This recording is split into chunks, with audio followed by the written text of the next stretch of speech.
Warning: the following program may contain material not be suitable for all audiences. Listener discretion is advised.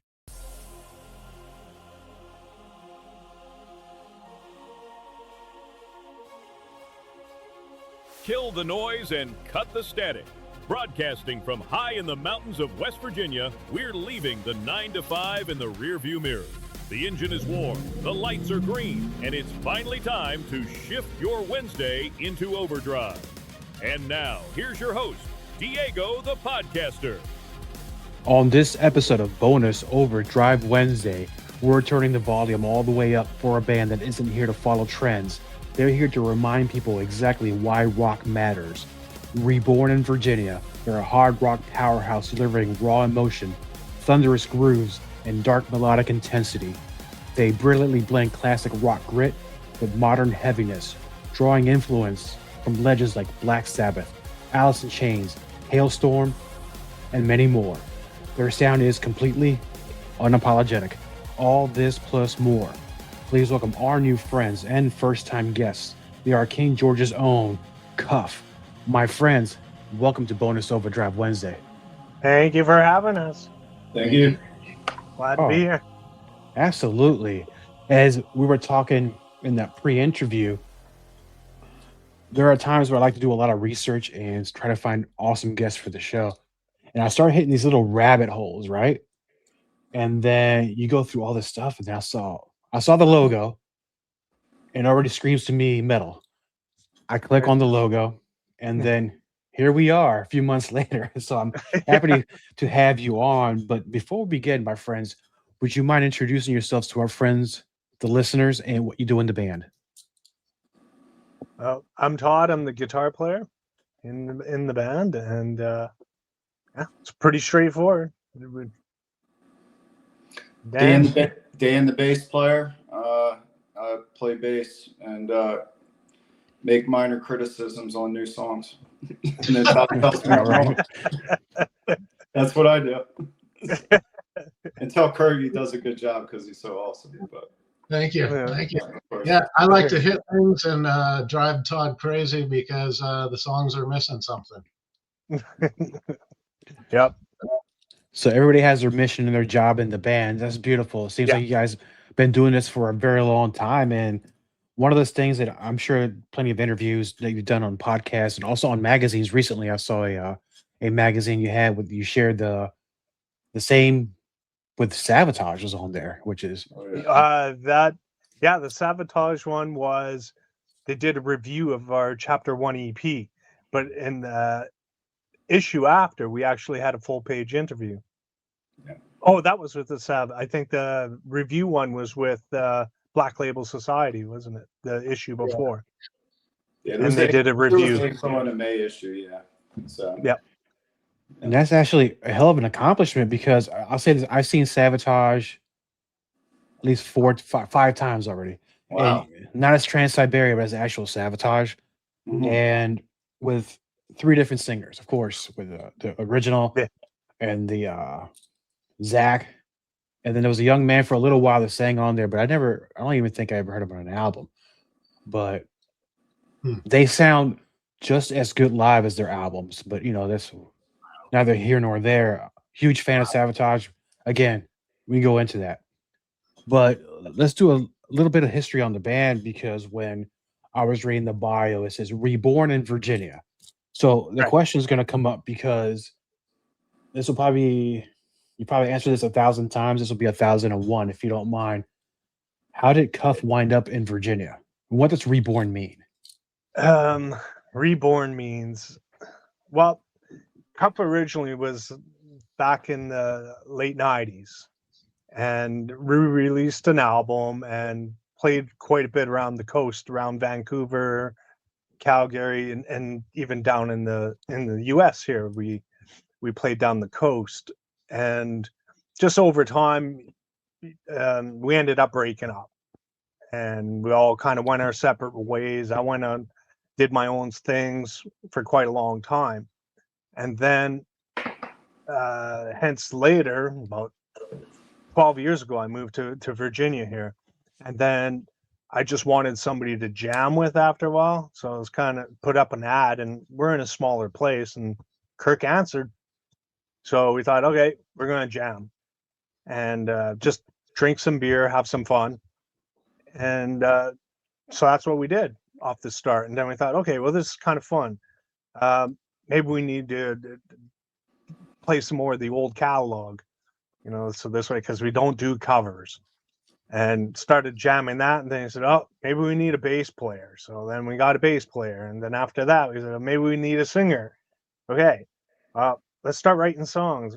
So then it just ended up being, so that was kind of a KuF Reborn. It wasn't really intentional. It just flowed that way. Yeah. It's like 2 years of being pregnant, Diego. All right. Right. Yeah. That's a long commitment to seeing this thing birth out. But, so being that music is the way it is, musicians, they tend to come and go. I'm not talking about KuF, but I'm talking about when a lot of you have experience probably playing in other bands, and which finally you have the perfect formula now with what you have now. Prior to KuF, where were you guys playing? I know you talk about Canada, but Kirk and Dan in the Virginia area, what bands were you playing in that area, around that time? You want to go, Dan? No, you take it away, Kirk. My story is simple. Yours is quite fun. Yeah, mine gets a little complex at times, but I'll try to keep it down. I started playing when I was young. I won't say what year because, anyway. But in the early 90s, I was playing clubs in San Luis Obispo, California, because that's where I grew up, San Luis Obispo County, California. And we got to open up for some big bands like Corrosion of Conformity and some other things.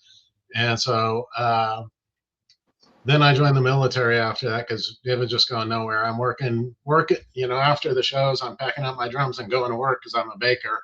And I've been working since I was 15. So I joined the military. And in the military, I played in some bands here and there, cover bands. And then in Utah, after I got out of the Navy, I played in a cover band for a while. We played a lot of clubs, and it was fun. And I got paid for the first time. But wanted to do original stuff again, and I was itching. And that's when I saw Todd's ad.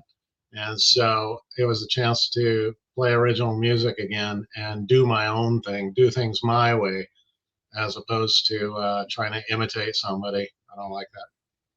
I replaced a really great drummer in '91 in this local band in San Luis Obispo called Oedipus Rex. This kid was a whiz, and I couldn't touch what he did, but I knew what it was like to try to replace somebody really good and do my own thing and make it my own, So yeah. So Diego, I've been playing bass many, many years, and then I came across the ad that Todd had out. I found it on Musicians Network on Facebook, and I figured this is a good chance to fail at something. I've been playing in a little jazz workshop, and just grinding away on the practice time and all that stuff, just developing. And so I answered Todd's ad and Kirk's ad. They were looking for a bass player. I went and tried out. I think the first audition was kind of the second was probably the exact same, but I think over time they ran out of options and hired me on. So, I literally waited them out. Okay. Yeah, he won. Yeah, he beat us.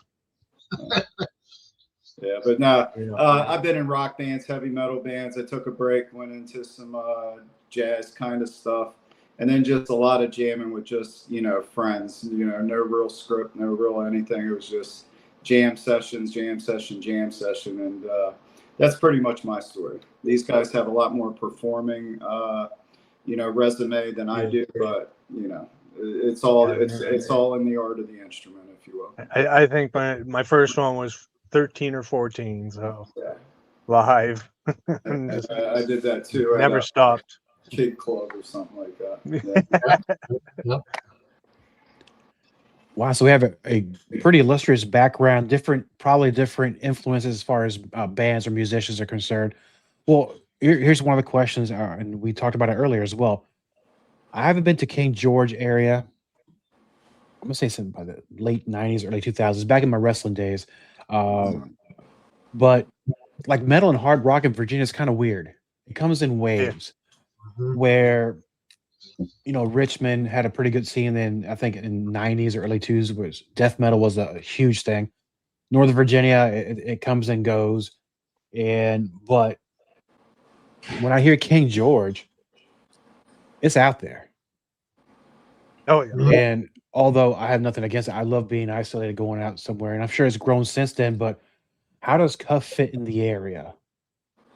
We don't really, but the thing is we're so close to Washington, we're so close to Baltimore, Richmond. We're kind of right in between all of them, so it makes it easier for that way too. But around here, not really. You got Fredericksburg, you can play some gigs around there and stuff like that.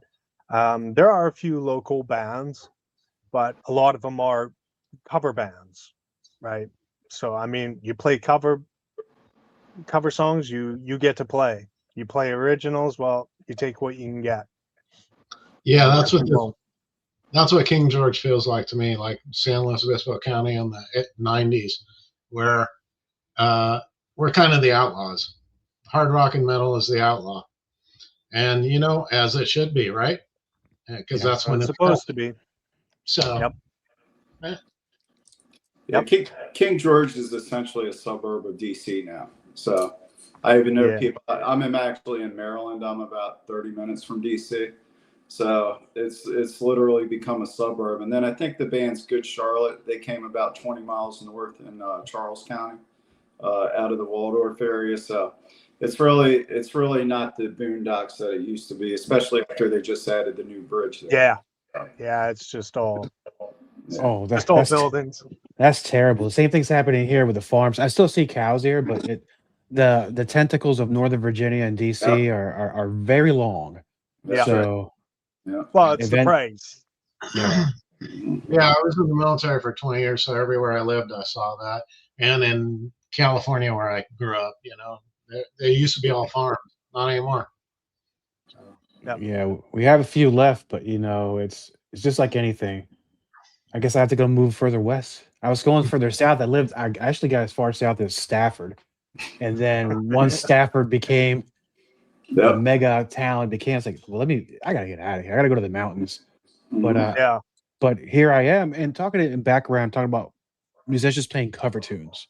And that's kind of a big thing. People want to hear the hits, but I think how often can you hear the very same songs played by different people?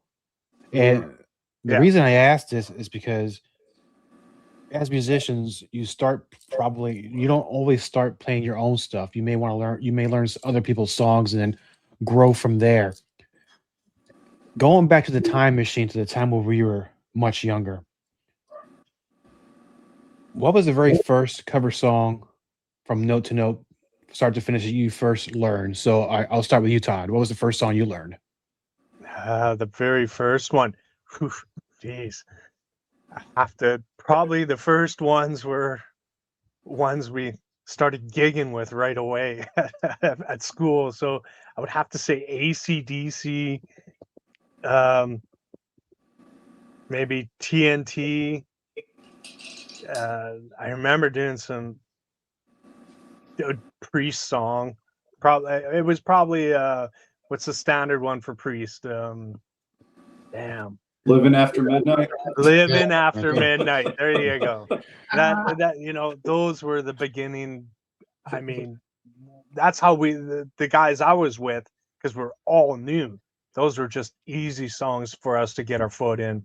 But it didn't last long before we started already writing originals. So I've never really, I can't do cover from start to finish because I change it up too much, and I just can't be bothered trying to get something perfect that somebody else did already. It's like wasted energy to me. And it's like they already perfected the song. Why do I gotta spend hours and hours trying to perfect a song that was already done?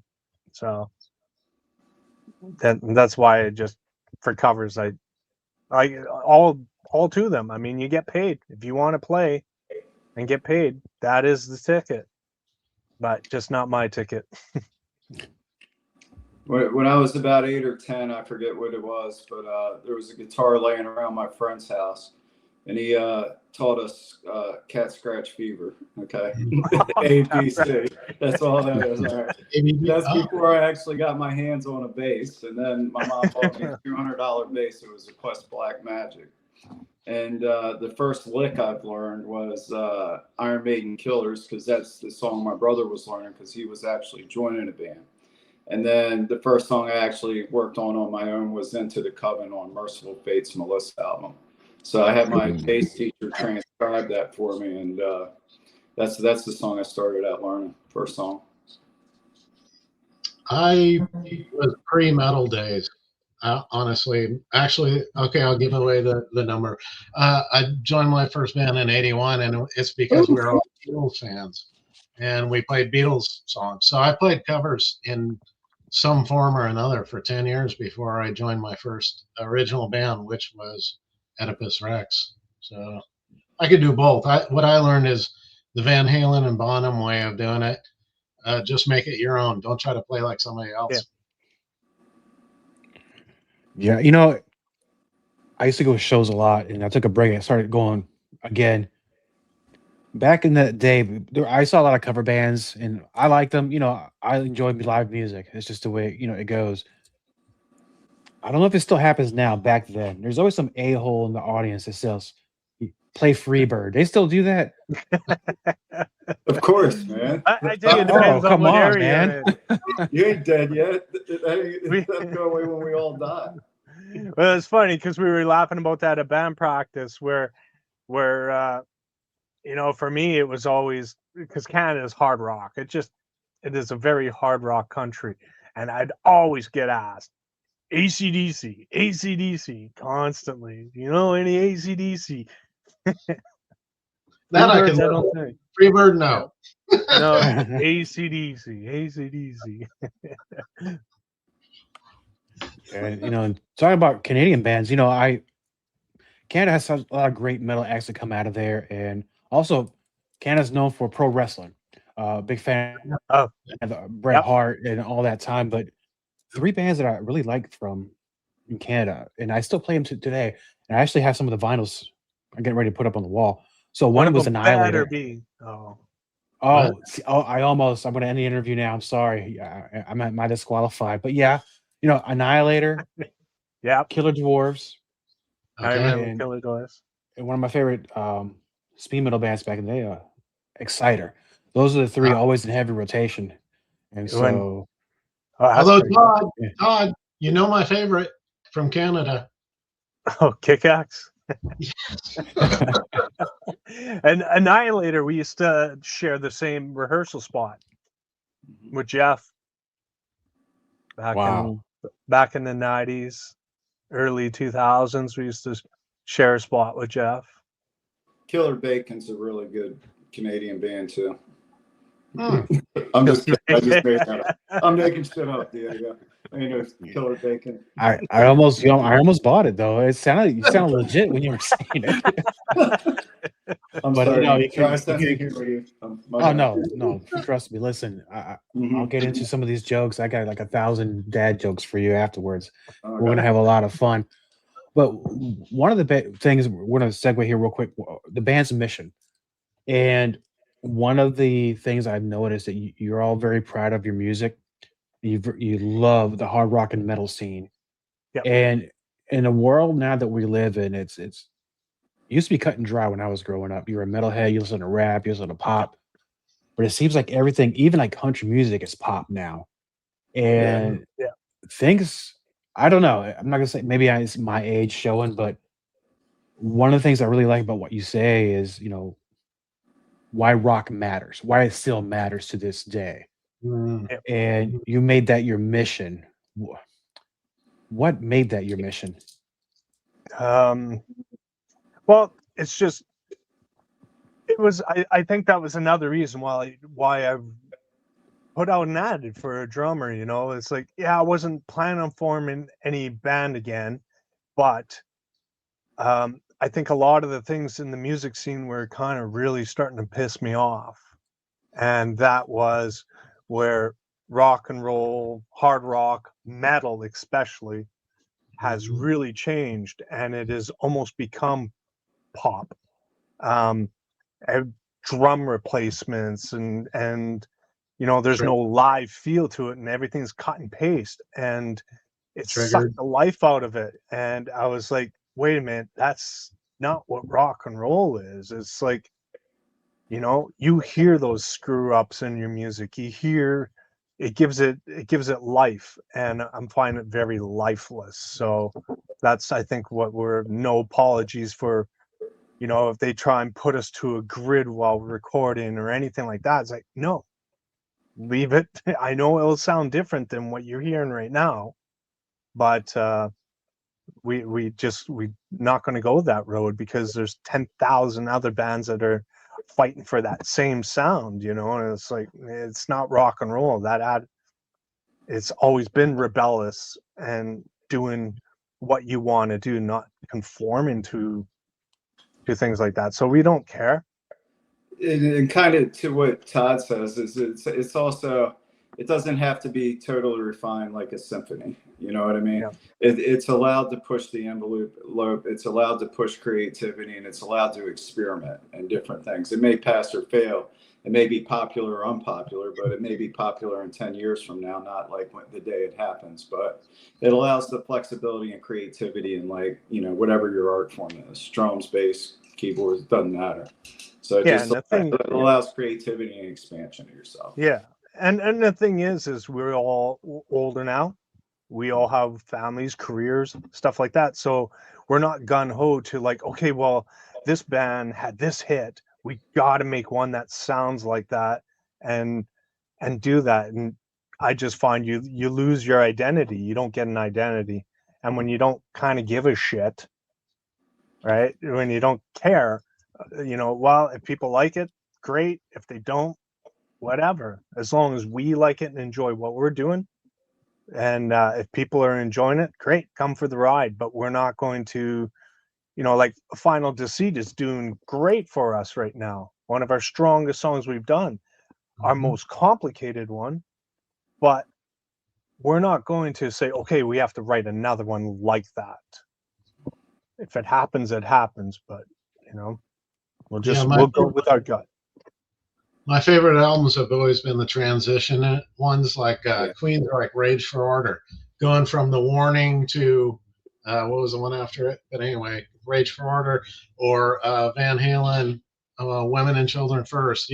Where bands are transitioning because they're reaching, they're trying as musicians, they're trying things and developing, and that's what we're doing.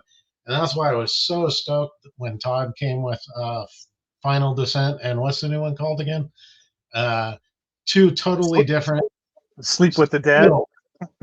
Yeah, and two totally different feels than what people would expect us to do. Yeah. Just like Led Zeppelin or a Queen album back in the day. It was all kinds of music. There's no rules. Just make music. Just be creative. Yeah. It's like we're working on it. We're going to be releasing the song soon. Anyways, that's one Kirk's talking about.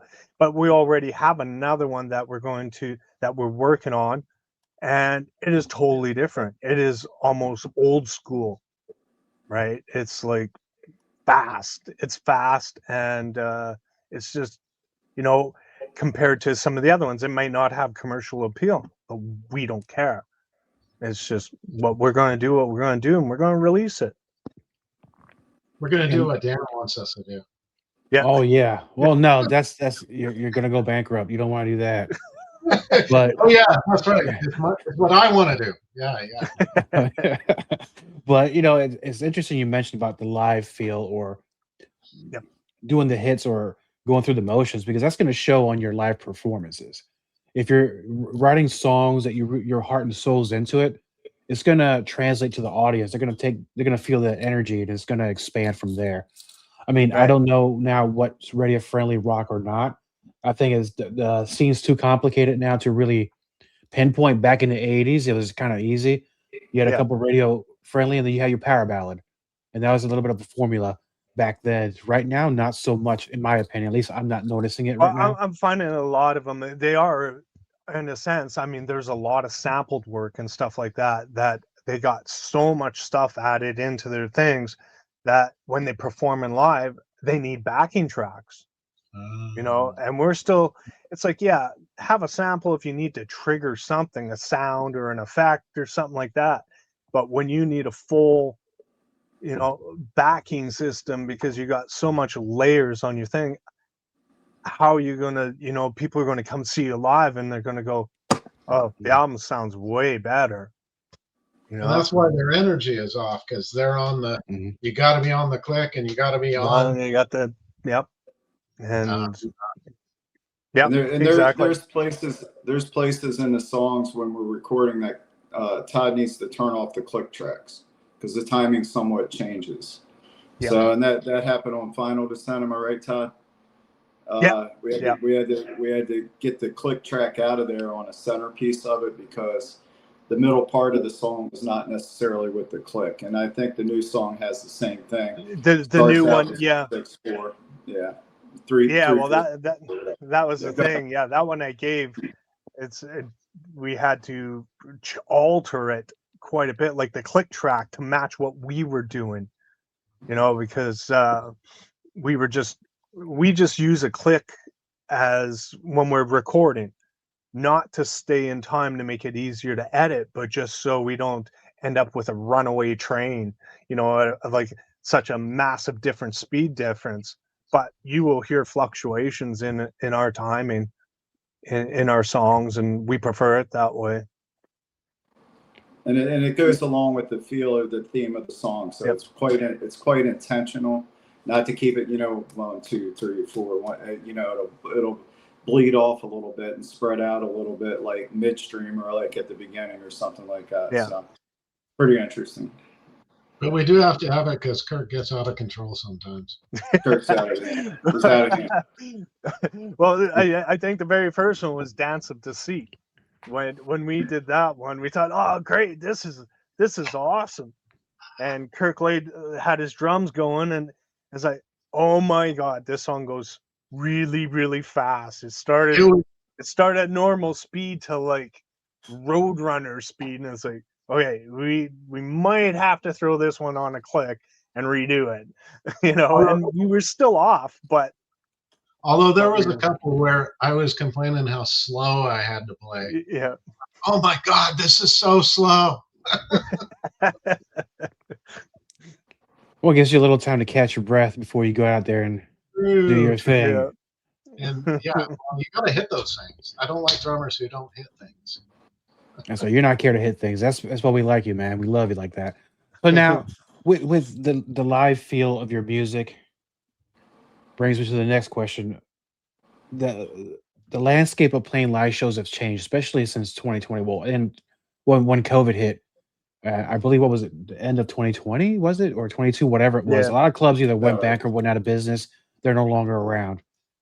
Unless there's arena shows or they're doing the fests, I've noticed the most unusual places now have bands play. So, for instance, I don't know what state it was. There's a surf shop that have bands play, punk bands play. We have, in fact, up here in Martinsburg, across town, there is a arcade place, a pretty big place, but they had metalcore night, or they'll have a death metal night. So it's not the common thing it was back then. The clubs or of course, the arenas. Where have you guys found to play? What kind of venues are you playing nowadays? Wow, right now, without a singer, we're not playing any. Oh, see, right. So we had, for all the songs, we had Allie Twilly, she was in the band, but then it was just, you know, complications of scheduling and she couldn't do a lot of the promotion and stuff like that. So she took a step back, but continued to record with us. So, and that's with her. So then we couldn't do live because we were using her vocally. And right now we're actively looking for a singer specifically so we can start doing live and get out there. Yeah, because we're getting a lot of people from around the world, around the country, Come let's see. play. Yeah. So One of those. So if you know somebody, Diego. One of the, a couple of those are worth mentioning. Scotland, Germany. I think there's some requests to come over there and play that we were discussing last night. And then Chicago, I think, is another venue with Chicago, Detroit. Yeah, like once we get going, it's not going to be an issue. It is just finding that person that can do the live with us. And like we said before, sometimes location's a pain in the ass. Finding that perfect, because we're just not going to take we're not going to take just anybody to sing for us. They have to elevate us. They are the focal point. So yeah, I was actually going to ask you about that. Since you're looking for a new singer, I was going to ask you, what are you looking for in a singer? You mentioned one part there, but as far as style, what are you looking for? What would fit best for the band? What fits best for the band? It is, I think, attitude. They are the front person. They got to be an entertainer. They obviously got to be able to sing, but we really want to start doing some live and stuff. So we need that front person that stands out, that and is a bit cocky. Tell me a singer that isn't cocky. It's going to be range involved, right? Range, yeah. It's always attitude, range, as you said, chip on her shoulder. Yeah. Just kind of like the music is. It's heavy. It's like it sits in your chest. When you do hear it, okay, or you crank it up in your truck. So it's got to kind of accentuate the whole kind of attitude of the music, I would say. Is that a fair assessment, fellas? Yeah, and not just somebody looking to do something while they try and elevate their solo careers or anything like that, right? We need some dedication to it. Somebody that's going to get out there and promote us too. The three of us splitting everything. Well, it's a lot, especially nowadays. So much media stuff to do, and it's just asinine how much you have to do. So divvying up, is a lot nicer that way. But then if you get people that just want to come in and, let's say, sing and not do something, well, that's not going to help us out, right? We need somebody like that. They got to be able to sing clean, like Final Descent. Yeah, and then sing with growl and distortion in their throat for something like I'm Not Dead, right? So you got to be able to belt it out. And then be able to go all over the place like on Quicksand. you got to be quite skilled to do that song.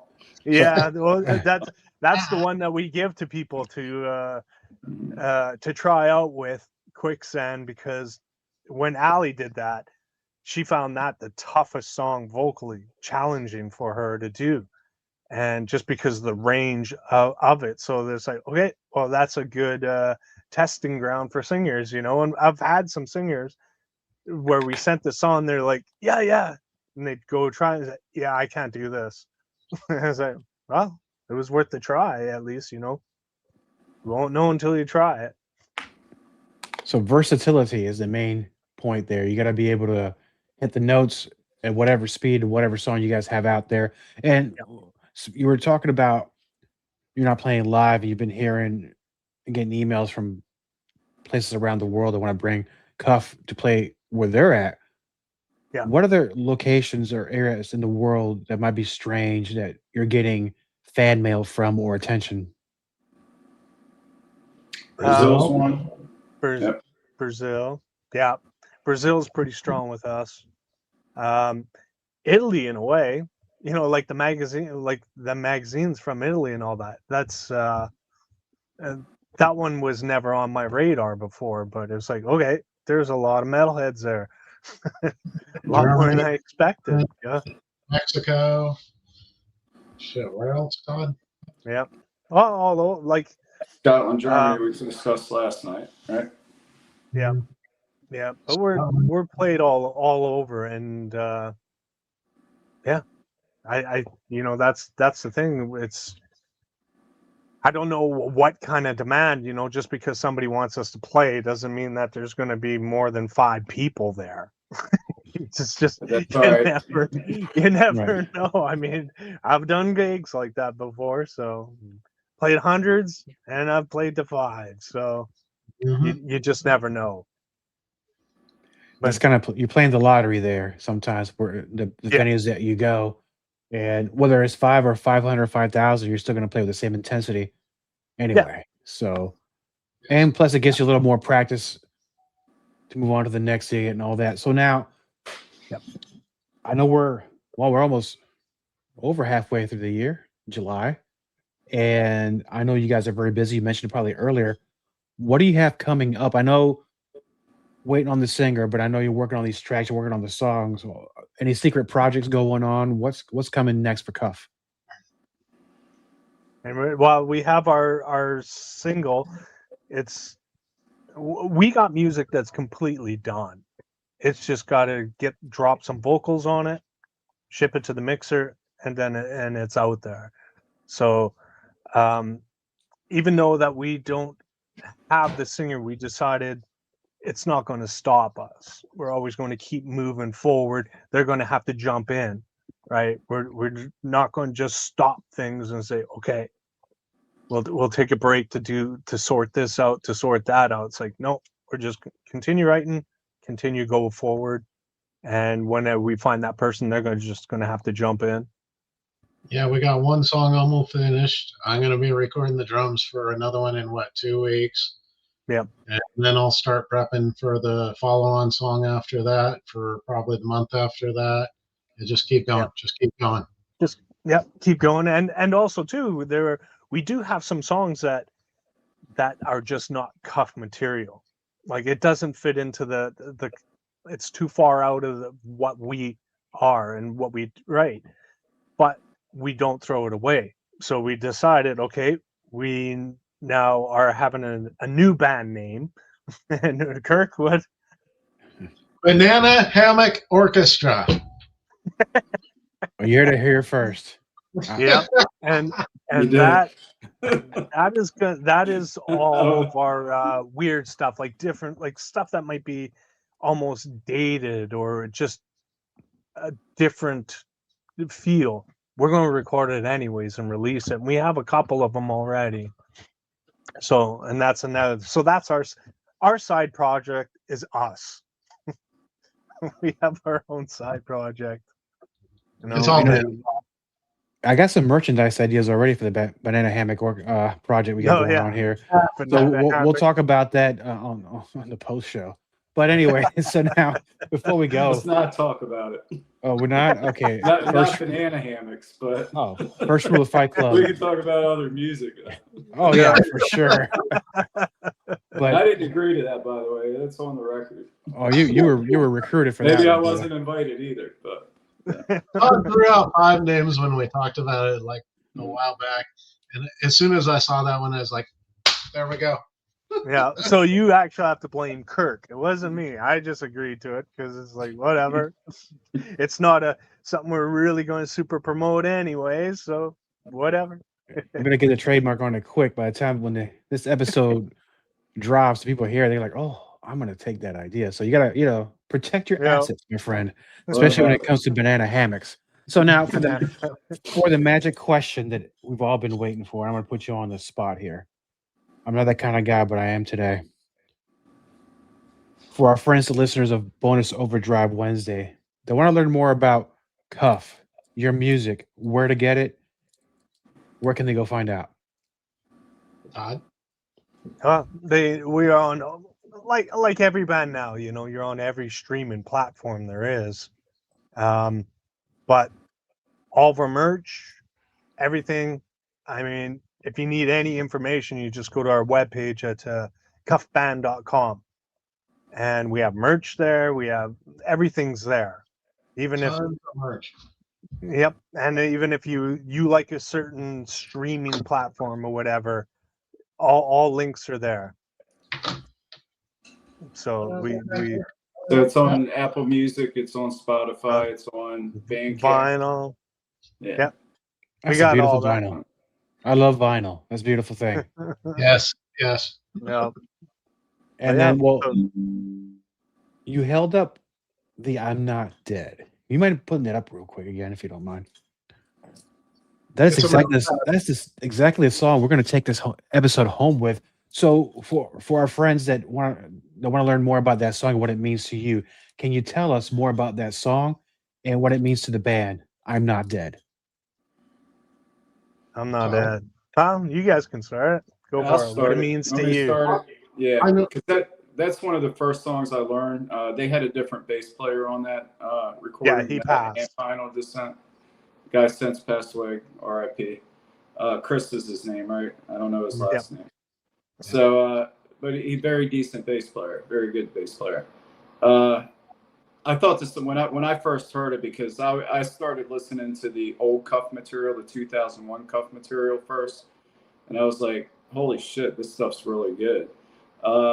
And how'd they miss? And I was just curious about that. And then I got to the new stuff, and I think I'm Not Dead was one of your first recordings coming out for the Reborn KuF. That was the third one. Okay. That was the third one. Yeah. In any event, I thought it was kind of cool, because here I am 50 plus years old joining a heavy metal band. That's stupid, right? But the I'm Not Dead kind of said, neutralize that like baking soda with acid. And I'm like, all right, we're good.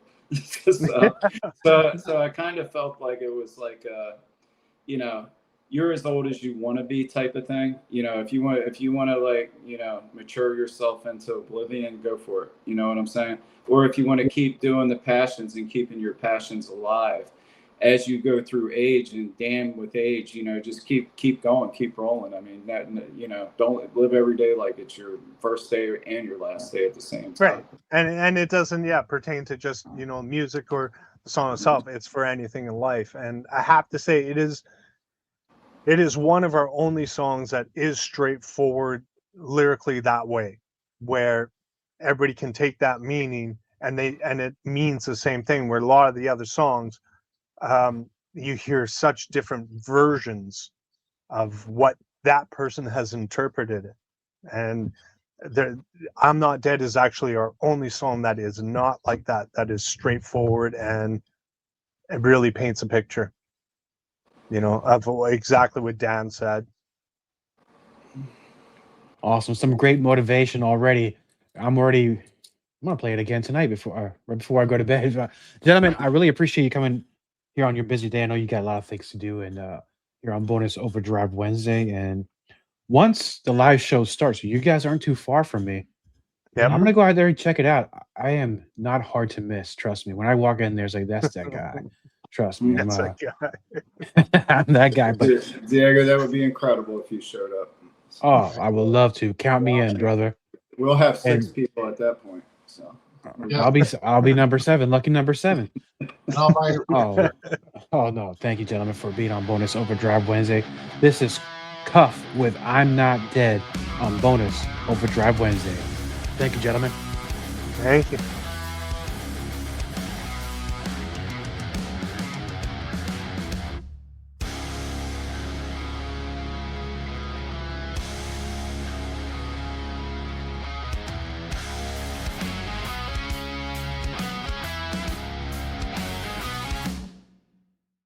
Echoes of a silent rock tearing up the air. Lost in the intensity, music takes me there. Grit in every syllable, a voice that's raw and real. A thunderous symphony, that's all I wanna feel. Drums roll like a warning sign. Fists up in the sky. Rhythms of a rebel's heart, as loud as I defy. Yeah, I feel the need to scream. Yeah, 'cause I'm not dead already.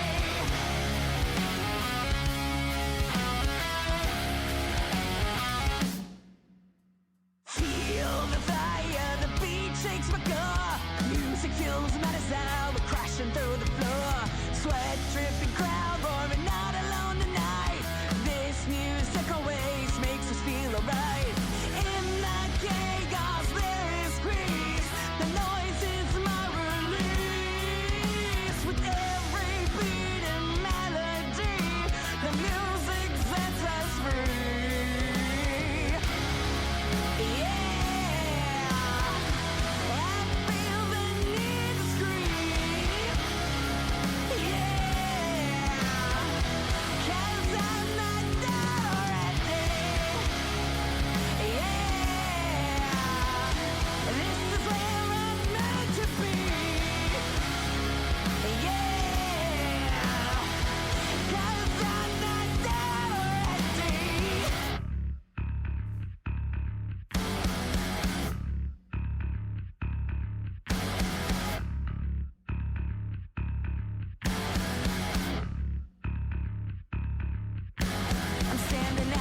The sound with silence meets a scream in the maelstrom of the empire beats. The hearts align with every thunderous beat.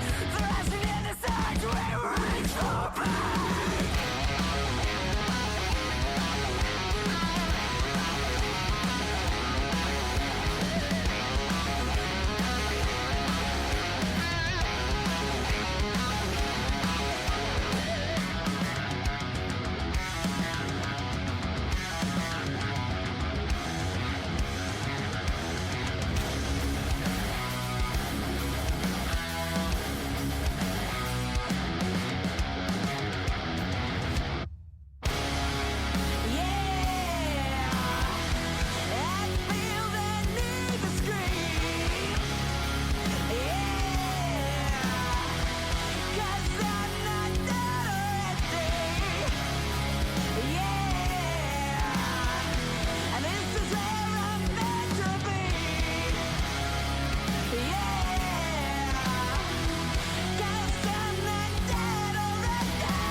All content on this broadcast is a property of Diego the Podcaster and is served directly from our servers with no modification, redirects, or rehosting.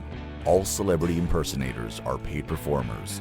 The impersonated celebrities do not endorse or promote any views or opinions expressed by our guests, Diego the Podcaster, or Bonus Overdrive Wednesday. The information shared on Bonus Overdrive Wednesday is provided on an as-is basis, with no guarantees of completeness, accuracy, usefulness, or timeliness.